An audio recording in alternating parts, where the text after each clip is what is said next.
India, सच सबसे पहले सबसे तेज।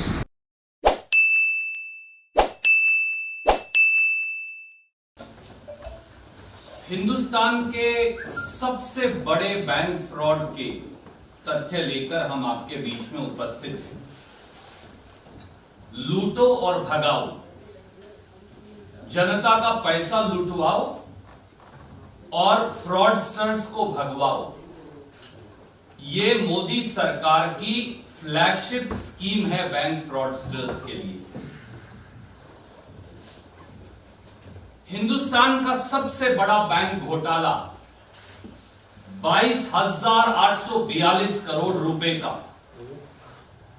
मोदी सरकार की नाक के नीचे और उनकी प्रत्यक्ष और परोक्ष सहमति से घटित हुआ है। 22,842 करोड़ रुपए का। I'll give you all the details. साथियों, 3 तथ्य, इससे पहले कि मैं मेरी बात शुरू करूं, 3 तथ्य इस देश के लोगों को जानना जरूरी है। नंबर 1,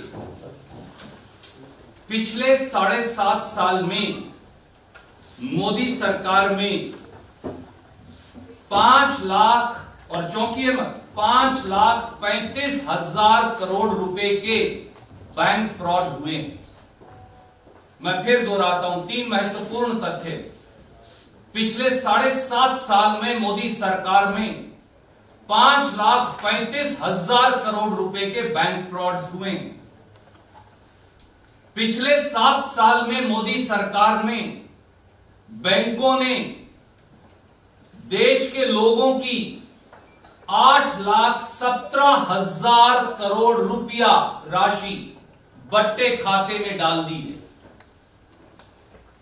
तीसरा, मोदी सरकार के 7 साल में बैंकों के एनपीए में 21 लाख करोड़ का इजाफा हुआ है। पिछले 7 साल The 3 indelible facts which reflect the gross mismanagement of the banking system, holding the banking system captive to bank fraudsters, the initiation of loot and escape flagship scheme for bank fraudsters by the Modi government is writ large. And the 3 indelible facts you need to know. Number 1, in last 7.5 years of Modi government, the bank frauds are worth 5,35,000 crore. That is people's money. In last 7 years of Modi government, between 2014 to 2021, the write-offs by the banks in India is 8,17,000 crores. In last 7 years of Modi government, between 2014 to 2021, the bank NPAs are 21 lakh crores. That's the state of the gross mismanagement of people's money which is lying in the banking system. देशवासियों, ये आपका पैसा है जो देश के बैंकों में है, और लूटो और भागो। बैंक का पैसा लूटो, आपका पैसा लूटो और भागो। ये मोदी सरकार की बैंक के फ्रॉडस्टर्स के लिए फ्लैगशिप स्कीम है। और आज जब हिंदुस्तान के लोग जागे तो उन्होंने हर समाचार पत्र में पढ़ा कि एबीजी शिपयार्ड और उसके मालिक ऋषि अग्रवाल देश का बैंकों का 28 बैंकों का समेत स्टेट बैंक ऑफ इंडिया के 22,482 करोड़ रुपए का फ्रॉड उन्होंने किया। 22,482, ये 75 साल में होने वाला सबसे बड़ा बैंक फ्रॉड है। और 5 साल की देरी के बाद, यह महत्वपूर्ण है जो कहीं आपको मिलेगा नहीं, 5 साल की देरी के बाद, बार बार फाइलें इधर से उधर करने के बाद, फ्रॉडस्टर्स को पैसा गबन करने का पूरा मौका देने के बाद भगोड़ों को भाग जाने का मौका देने के बाद 60 महीने की देरी के बाद आखिर में सीबीआई ने 7 फरवरी 2022 को 28 बैंकों के साथ धोखाधड़ी की एफआईआर दर्ज करी। 28 बैंक। साथियों, ये पहली बार नहीं है। मोदी जी की लूट और एस्केप फ्लैगशिप स्कीम के कई मोहरे इस देश ने देखे, और पता नहीं उनमें से कई मोदी भी हैं। देखिए उनकी लिस्ट अगर मैं आपको पढ़ूं कुछ की। नीरव मोदी यानी छोटे मोदी, मेहुल चौकसी जिसे प्रधानमंत्री हमारे मेहुल भाई कहकर पुकारते हैं, अमी मोदी, निशल मोदी, ललित मोदी, विजय माल्या, जतिन मेहता, चेतन संदेशरा, नितिन संदेशरा, और ये बहुत सारी बड़ी लिस्ट है। और शहनशाह के जो रतन हैं उनकी लिस्ट में अब ऋषि अग्रवाल का नाम भी जुड़ गया है। To put it very very briefly in English, तो पहली बार स्टेट बैंक ऑफ इंडिया ने एसबीआई को लिखा था 8 नवंबर 2019 को। Finance ministry, CBI, home ministry, SBI पत्र खेल रहे थे। दूसरी बार एसबीआई ने लिखा 25 अगस्त 2020 को। इसमें उस पहली चिट्ठी की भी चर्चा है। फिर भी ये पत्र खेलते रहे। फाइनली 7 फरवरी 2022 को 5 साल के बाद ये एफआईआर दर्ज हुई। मैं इसकी कॉपी भी आपको भेज रहा हूं। और एक बड़ी कमाल की बात है इसमें, जो ये चिट्ठी लिखी एसबीआई ने 3.5-4 साल इंतजार करने के बाद, इसमें यह लिखा कि कोई बैंकिंग अधिकारी, हमने जांच कर ली, सबके सब निर्दोष हैं। मतलब 22,482 करोड़ लुट गया, परंतु चोर कोई नहीं। और ये इसकी क्लॉज 12 पेज 26 पे आपको मिलेगा। मैं पढ़कर आपका समय नष्ट नहीं कर, फिर भी अगर एक लाइन में पढ़ूं तो ये बड़ी रुचिकर है। वो ये कह रहे हैं, action taken by the bank against public servants, staff accountability report has been closed as we find no staff accountability। यानी चोर कोई नहीं है, पैसा जरूर लुट गया। दूसरी रुचिकर बात यह है कि ये एबीजी शिपयार्ड सूरत और दहेज है कौन? ये भी देश के प्रधानमंत्री जी के लगता है मुझे के चहेते हैं। क्यों लगता है? उसके 2 तथ्य हैं, और 2 उसके बाद और बताऊंगा। पहला, इस एबीजी शिपयार्ड को मुख्यमंत्री नरेंद्र मोदी जी ने 2007 में 1,21,000 स्क्वायर मीटर जगह इंडस्ट्रियल एस्टेट में सूरत में एलोकेट की, out of turn. This ABG shipyard was allocated 1,21,000 square meters of land in the year 2007 by Chief Minister Shri Narendra Modi. The CAG on which BJP swears, they indicted the then Modi government headed by Chief Minister Modi. And this is that report that I am sending to you, the CAG report, which said that ABG shipyard was allocated land at 700 rupees per square meter, while the land price was 100% higher, that is 1,400 rupees a square meter. I am not saying so. The Comptroller and Auditor General indicted the Gujarat Modi government. दूसरा रुचिकर तथ्य यह है कि इसके बावजूद भी मुख्यमंत्री नरेंद्र मोदी जी ने इसी एबीजी शिपयार्ड को दहेज गुजरात में, जो बहुत बड़ा पोर्ट है, एससीजेड के अंदर सरकार की एक्वायर हुई जमीन में से 50 हेक्टेयर जमीन और दे दी। इधर सीएजी आपको इंडाइट कर रहा, आप कह रहे हो नहीं भैया और ले जाओ, कोई दिक्कत नहीं। 50 हेक्टेयर।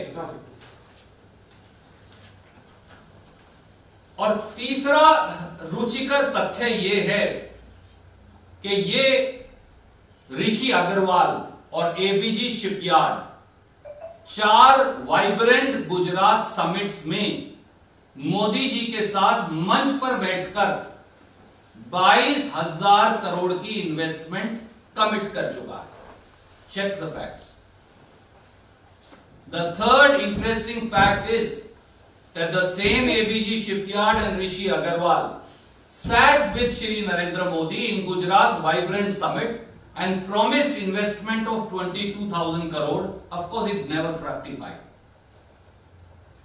और चौथा रुचिकर तथ्य वो शायद प्रधानमंत्री जी बता सकते कि क्यों लेकर गए थे। जब मुख्यमंत्री नरेंद्र मोदी जी कोरिया गए 2013 में प्रधानमंत्री बनने से पहले, तो अपने डेलीगेशन में एक व्यक्ति जो लेकर गए उसका नाम भी ऋषि अग्रवाल, एबीजी शिपयार्ड। अब मुझे नहीं पता वो चाहते हैं या नहीं, आप खुद इन तथ्यों से अंदाजा लगा सकते हैं। तो हमारे सीधे सवाल है देश की सरकार से,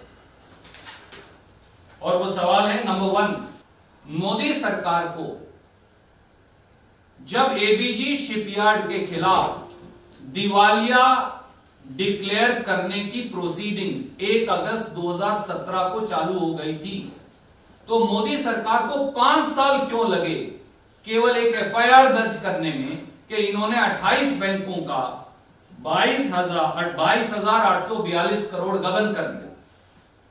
सेकंड क्वेश्चन, मोदी सरकार जब एबीजी शिपयार्ड के सारे अकाउंट्स 19 जून 2019 को फ्रॉड डिक्लेयर कर दिए गए, तो उसके बाद भी 3.25 साल तक एफआईआर दर्ज करने के लिए मोदी सरकार ने क्यों इंतजार किया? Fourth question, why did Modi government and the CBI and the home ministry and the ministry of personal under whom CBI falls not lodge an FIR against ABG Shipyard when the 28 banks led by India's lead bank SBI filed its first complaint on 8th November 2019? Why did it wait for 2 more years? कोई आपका घर में से सामान चोरी करके जा रहा, आप कहेंगे नहीं नहीं अभी हम मंत्रणा कर रहे हैं, 24 महीने अभी इंतजार करेंगे, उसके बाद FIR दर्ज करेंगे। चोर आपके घर का सामान आज चोरी करके जा रहा है। Fifth question, why did the finance ministry, SBI and the CBI kept on pushing files and raising objections for 2.5 years between 8th November 2019 to 7th February 2022? Whom were they trying to save? Sixth question, why did CBI not lodge an FIR for nearly 1.5 years? दूसरी complaint भी 25 अगस्त 2020 को आ गई, तो CBI 1.5 साल इंतजार क्यों करती है 7 फरवरी 2022 तक सिर्फ एफआईआर दर्ज करने के लिए? देशवासियों, आपका तो लाख चोरी अगर मिल जाए सीबीआई को केस, तो आज ही जेल भेज देंगे आपको। पर ये तो सब कुछ साक्ष्य वो भी एसबीआई दे रहा है, उसके बावजूद भी 1.5 साल सोचते रहे, 1.5 साल बाद एफआईआर दर्ज किए, क्यों? Does this not prove complicity, connivance and collusion between fraudsters, India's biggest banking fraud, and those sitting in the highest echelons of power in the Modi government? क्या ये नहीं दिखाता कि यहां दाल में काला नहीं, यहां पूरी दाल काली है? क्या कहीं चौकीदारी साझीदार तो नहीं है? ये सवाल सीधे सीधे मन में उठता है। कोई प्रश्न आप पूछना चाहें तो स्वागत है। मैं सारे जी आदरणीय साथी, सवाल के लिए साधुवाद।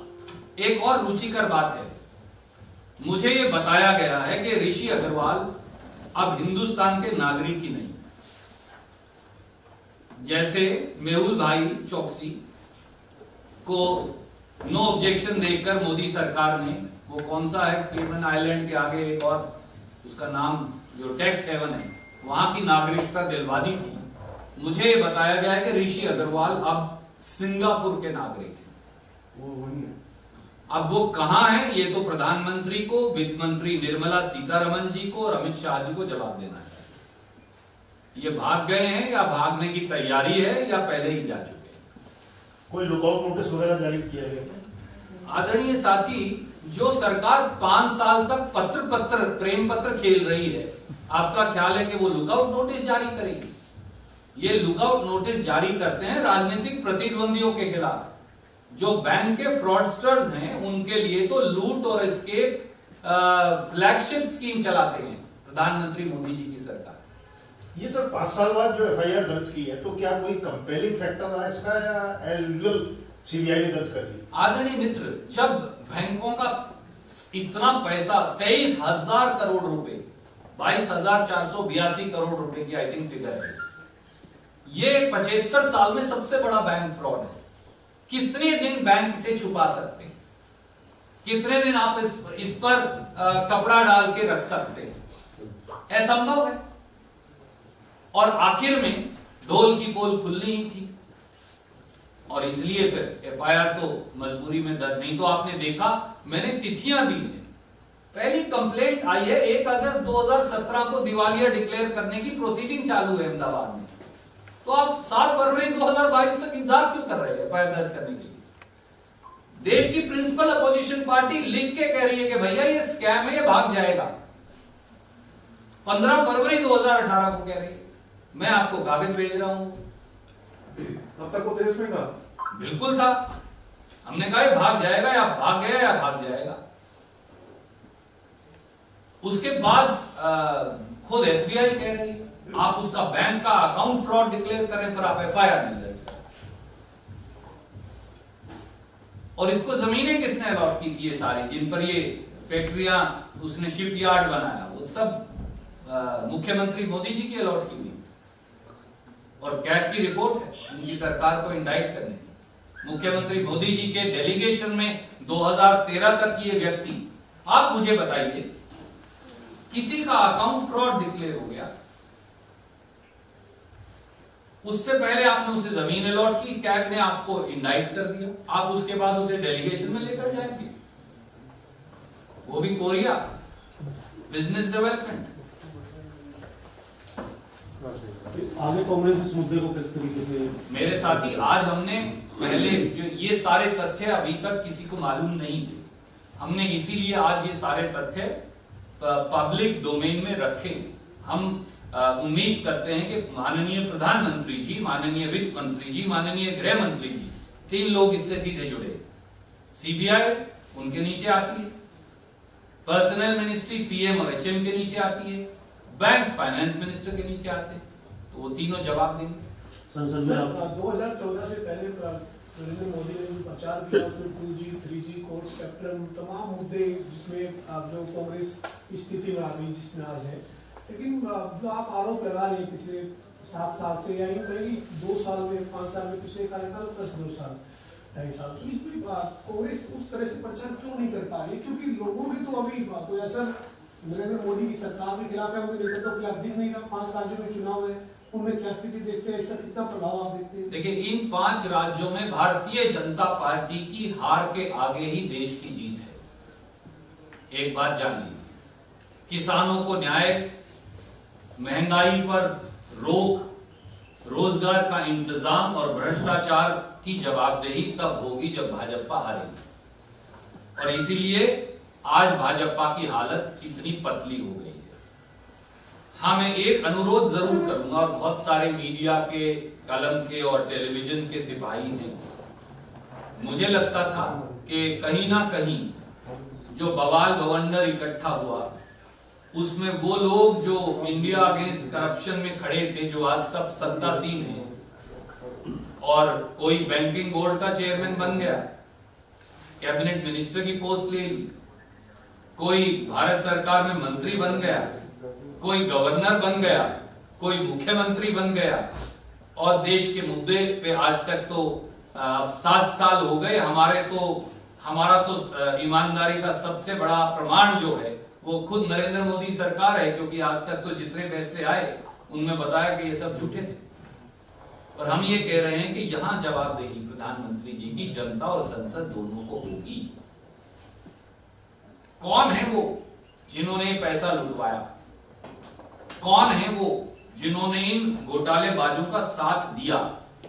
और कौन सफेद पोश है वो सरकार के जो 5 साल तक एफआईआर ही नहीं दर्ज होने दी? और क्या ऋषि अग्रवाल और बाकी के लोग अब हिंदुस्तान में हैं भी या नहीं, या भाग गए?